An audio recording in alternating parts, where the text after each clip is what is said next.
thick. What if the skies of the past weren't ruled by birds, but by monsters with wingspans wider than your living room?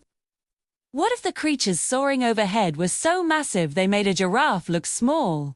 Today, on Time Traveler's Zoo, we're leaving the ground behind and taking flight into the world of pterosaurs, the misunderstood, and frankly terrifying, rulers of the ancient skies. Forget everything you thought you knew about dragons. The real Sky Kings were so much cooler. Let's get one thing straight right away. Pterosaurs are not dinosaurs. Say it with me. Not dinosaurs. They were a completely separate group of flying reptiles that lived alongside them, ruling the airways while dinos stomped around on the ground. Think of them as the Air Force of the Mesozoic era. Now, let's meet some of the stars of the show. First up, the icon, the legend, Pteranodon. This is probably the one you picture when you hear pterodactyl. It had a massive, impressive crest on its head, a wingspan over 20 feet, and here's a fun fact: no teeth. It was a master glider, soaring over ancient seas to snatch up fish. But if you think Pteranodon was big, you haven't met the king. Meet Coot. This creature was, and I'm not exaggerating, the size of a giraffe. Standing on the ground, its head would be as high as a second-story window, with a wingspan pushing 35 feet. It's one of the largest flying animals of all time. We think it might have been a scavenger, stalking the plains like a prehistoric vulture, but honestly, something that big could probably eat whatever it wanted. Not all pterosaurs were giants, though. Let's look at Dimorphodon. This little guy was much smaller, maybe the size of a modern crow, but it was feisty. It had a big, puffy head compared to its body, and 2 different types of teeth in its jaws, perfect for snatching insects or small lizards. It was less of a majestic glider and more of an agile, flapping hunter darting through ancient forests.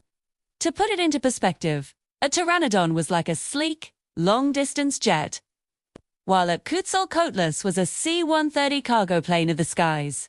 Dimorphodon, more like a nimble little drone.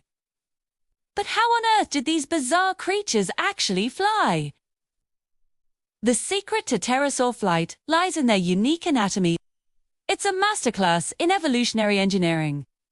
Look at your hand. Now, imagine your pinky finger stretching out longer than your entire body, with a thin, leathery membrane of skin connecting it all the way down to your ankle. That's a pterosaur wing. This single, elongated 4th finger supported the entire wing structure. It wasn't feathery like a bird's. It was a tough, flexible membrane called a patagium, similar to a bat's wing, but with a completely different bone structure. To get airborne, these creatures needed to be incredibly light. Their bones were hollow, almost like paper-thin tubes, filled with air sacs connected to their respiratory system. This made them strong, but astonishingly lightweight for their size. Think of it like the carbon fiber frame of a racing bike. Their powerful flight muscles were anchored to a large breastbone, giving them the strength to flap those enormous wings. But this brings us to one of paleontology's greatest mysteries: takeoff. For a small pterosaur like Dimorphodon, a simple jump and a few flaps would do the trick. But for a giant like Quetzalcoatlus, a creature as tall as a giraffe, can just run and flap its wings to get airborne? The physics just don't work. The leading theory is as cool as it is strange. They used a quadrupedal launch. Standing on all 4s, their wings folded up to act as front limbs, they would have crouched down and then explosively vaulted into the air. Like a modern vampire bat, but on a colossal scale. Can you imagine seeing a giraffe-sized animal spring-load itself into the sky? The ancient world was wild. So what did these flying giants actually do all day? Well, they weren't just decorative sky ornaments. Pterosaurs were a vital part of their ecosystems, and with over 100 known species, they were incredibly diverse.